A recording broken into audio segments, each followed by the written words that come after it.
Hala, painit ng painit ang issue tungkol sa hiwalayan ni Janine Gutierrez at Paolo Abilino.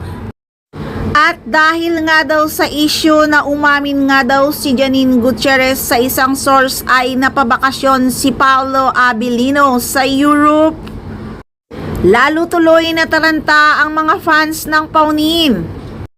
Ang posting nga ni Paolo Abilino nung isang gabi na sakay siya ng plane, nataranta ang mga fans ng aktor at panayang tanong kung saan pupunta si Paolo.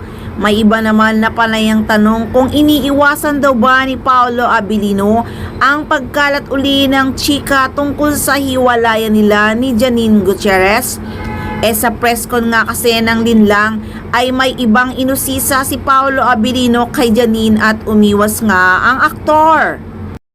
Nabuhay na naman kasi uli ang chikang hiwalayan ni na Paolo at Janine dahil nga sa pag-iwas ng aktor nang tanungin siya about sa kanyang love life. Sa iyong kalagayan ng iyong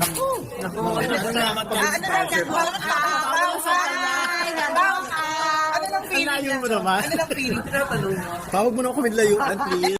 Nagsimula rin ito ng pag-iwas din ni Janine Gutierrez nang tanungin siya about kay Paolo Abilino na talagang tumalikod lang ang actress. ni Paolo, may communication ba? Nagkakausap ba kayo? How are you? Ay, dirty linen na po. Ano, kamusta na? Yun lang naman, kamusta kayo? Okay naman. Okay naman. Actually, pareho naman talagang deadma sina Paolo Abilino at Janine Gutierrez at pilit ngang iniintriga sa hiwalayan nila.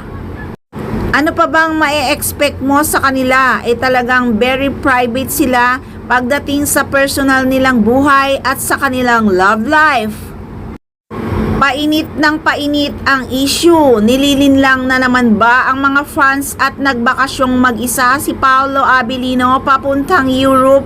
Dahil ba kasi nakalat na nga ang hiwalayan daw nila ni Janine Gutierrez?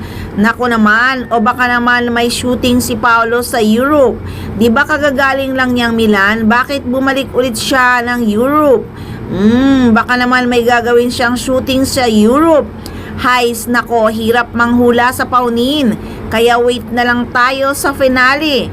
Nalinlang talaga ang showbiz. Tutok lang guys at malalaman din natin ang buong katotohanan. Uusok din yan, kaya abang-abang lang, dito lang sa Maarteng Machika.